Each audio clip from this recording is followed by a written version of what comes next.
Друзі, отримую від вас дуже багато питань по законопроекту 14191. Це законопроект про реформу щодо захисту сімей з дітьми з інвалідністю. Мій законопроект, який був прийнятий в першому читанні, зараз готується комітетом до другого читання.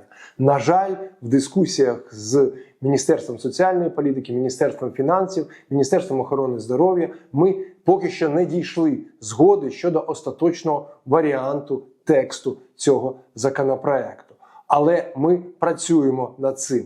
Точно ми не дамо вихолостити зміст цього документу. Точно ми не дамо прибрати ті соціальні послуги, на які ви розраховуєте і які мають оплачуватися за рахунок держави. І точно допомога дітям з інвалідністю буде істотно більшою, ніж вона є зараз. Приймати закон задля закону ми не будемо. Ми маємо зробити якісну реформу разом.